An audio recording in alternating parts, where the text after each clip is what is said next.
नमस्कार, मी पंजाब डक। आज आहे 2 नोव्हेंबर 2025। मी जात आहे उज्जैनकडं।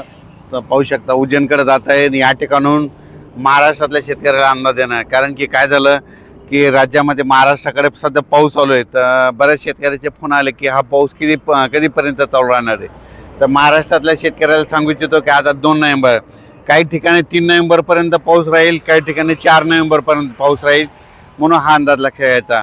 आणि काही ठिकाणी 5 नोव्हेंबरपर्यंत पाऊस राहील, म्हणून हा अंदाज सर्व शेतकऱ्यांनी लक्षात घ्यायचा। 7 नोव्हेंबरपासून राज्यातला पाऊस मध्ये उघडणार आहे, म्हणून हा खास करून अंदाज लक्षात घ्यायचा। जाता जाता काय होणार आहे, म्हणजे जाता जाता महाराष्ट्रामध्ये काही जिल्ह्यामध्ये पाऊस पडणार आहे, म्हणून हा अंदाज लक्षात घ्यायचा।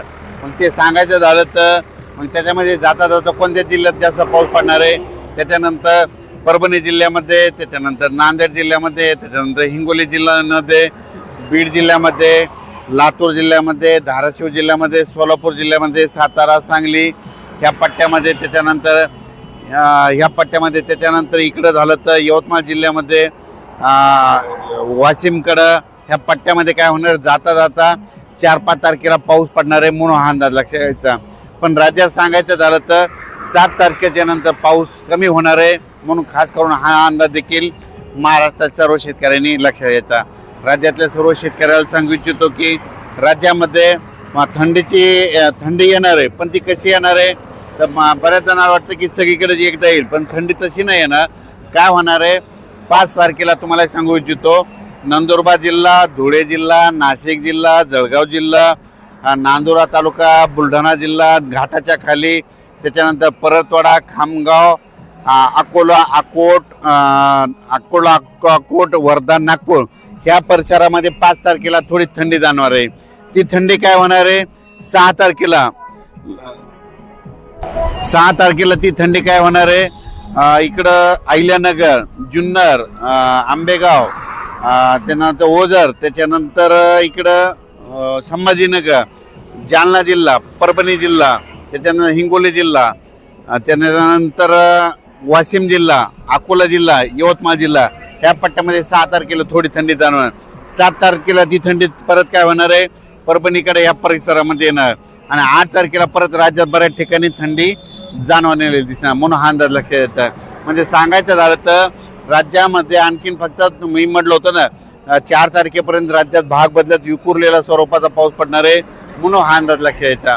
म्हणजे 4 तारखेपर्यंत राज्य सर्वदूर नाही, फक्त विखुरलेल्या स्वरूपाचा पाऊस असणार आहे, म्हणून हा अंदाज लक्षात घ्यायचा। 7 तारखेनंतर राज्यातला बऱ्याच ठिकाणचा पाऊस निघून गेलेला दिसेल, म्हणून हा देखील अंदाज सर्व शेतकऱ्यांनी लक्षात घ्यायचा। आता याच्यानंतर 4, 5, 6 तारखेला राज्यात धुके देखील येईल, म्हणून हे देखील सर्व शेतकऱ्यांनी लक्षात घ्यायचं। ज्यांना कांदा पेरायचा असेल तर त्यांनी कांदा 5 तारखेच्या नंतर ते देखील टाकू शकता, हरभरा देखील पेरू शकतात, गहू देखील पेरू शकता, कारण की राज्यात आता शेवटचाच पाऊस आहे, आणि शेवटचा पाऊस जाता जाता काय होणार आहे, जाता जाता काही जिल्ह्याला मात्र झोडपून काढणार आहे, म्हणून हे अंदाज सर्व शेतकऱ्यांनी लक्षात घ्यायचा। अचानक वातावरणात बदल झाला, लगेच एक मेसेज दिला झालाय। धन्यवाद। आता हे जे पाऊस पडायला पहिलं काय झालं की मागचा ते पाऊस पडला 4-5 दिवसाखाली, म्हणजे ते एक चक्रीवादळ होतं, ते गेलं, ते निवंत झाल्यामुळं, पण त्याच्यानंतर काय झालं, ते अरबी समुद्रातलं जे चक्रीवादळ आहे त्याच्यामुळे राहिलेल्या भागात काय व्हायलंय, तिथं जे बाष्प आहे त्याच्यामुळे हे आता 2-3 दिवस राज्यामध्ये विखुरलेल्या स्वरूपाचा पाऊस पडणार आहे, म्हणून हे लक्षात घ्यायचं। सर्वदूर पडणार नाही, काही भागाला सोडून देखील देणार आहे, म्हणून हा अंदाज लक्षात घ्यायचा। पण हा राज्यामध्ये म्हणजे आणखीन 4 तारखेपर्यंत दररोज वेगवेगळ्या भागात तुरळक ठिकाणी भाग बदलत विखुरलेल्या स्वरूपाचा पाऊस पडणार आहे, सर्वदूर काही पडणार नाही, म्हणून हा अंदाज लक्षात घ्यायचा। राज्यातला पाऊस 7 तारखेच्या नंतर निघून जाण्यास तयार होणार आहे, म्हणून हे देखील सर्व शेतकऱ्यांनी लक्षात घ्यायचं। अचानक वातावरण बदल झाला, लगेच एक मेसेज दिला जाईल। धन्यवाद। तसेच द्राक्ष शेतकऱ्याचे फोन आलेत की त्यांना फवारण्या करायच्या, तर फवारण्या करत असताना त्यांना सूर्यदर्शन 2-3 तास तरी लागतं। तर द्राक्ष शेतकऱ्याला सांगू इच्छितो की 4, 5, 6च्या दरम्यान, म्हणजे 4, 5, 6च्या दरम्यान 2-2, 3-3 तासाचं चांगलं सूर्यदर्शन होणार आहे, त्याच्यामुळे त्यामध्ये तुमच्या फवारण्या करू शकता। परत वीटभट्टीवाले शेतकऱ्याचे वीटभट्टी उत्पादकाचे फोन आले की राज्यामध्ये हा पाऊस कधी निघून जाणार आहे, सगळे कामगार देखील आलेले, त्या वीटभट्टी उत्पादकाला सांगू इच्छितो की राज्यात 7 तारखेच्या नंतर पाऊस निघून जाणार आहे, म्हणून हे देखील त्यांनी लक्षात घ्यायचं। त्याच्यानंतर बरेच कारखाने आहेत, आम्ही काल विघ्नर कारखाने गेलो होतो, तर त्याला जे ऊसतोड कामगार आहेत त्यांचे देखील फोन आले, तर पाऊस थोडाफार तुरळक ठिकाणी चालू आहे।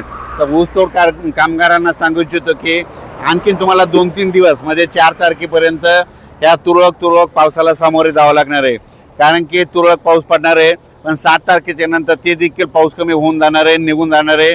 म्हणून ऊसतोड कामगारांनी देखील हा अंदाज सर्व शेतकऱ्यांनी लक्षात द्यायचा। आणि त्याच्यानंतर ज्यांना कांद्याचे रोपं टाकायचे त्यांनी तुम्ही 7 तारखेच्या नंतर टाकू शकता, हे देखील सर्व शेतकऱ्यांनी लक्षात घ्यायचं। पण 5 तारखेला मात्र नाशिक उत्तर महाराष्ट्राकडून म्हणजे नाशिक जिल्हा, नंदुरबार जिल्हा, धुळे जिल्हा, जळगाव जिल्हा, जळगाव जामोद, इकडे नांदुरा, मलकापूर, खामगाव, अकोट, अकोला, परतवाडा, चंद्रपूर, चांदूर बाजा ह्या पट्ट्यामध्ये काय होणार आहे, 5 तारखेलाच बरी अशी थंडी जाणवलेली दिसणार आहे। आणि ती थंडी अशी परत काय होणार आहे, इकडे दक्षिणेकडे खाली सरकत असं करत 7 तारखेपर्यंत महाराष्ट्राच्या लातूर जिल्ह्यापर्यंत असं दक्षिणेकडे येणार आहे। म्हणून हा अंदाज लक्षात घ्यायचा, म्हणजे सुरुवात कुठून होणार आहे, इकडून उत्तरेकडून होणार आहे आणि ती थंडी दक्षिणेकडे जाणार आहे आणि जात असताना मात्र 2-3 दिवस लागणार आहे। म्हणून हे देखील सर्व शेतकऱ्यांनी लक्षात घ्यायचं। धन्यवाद।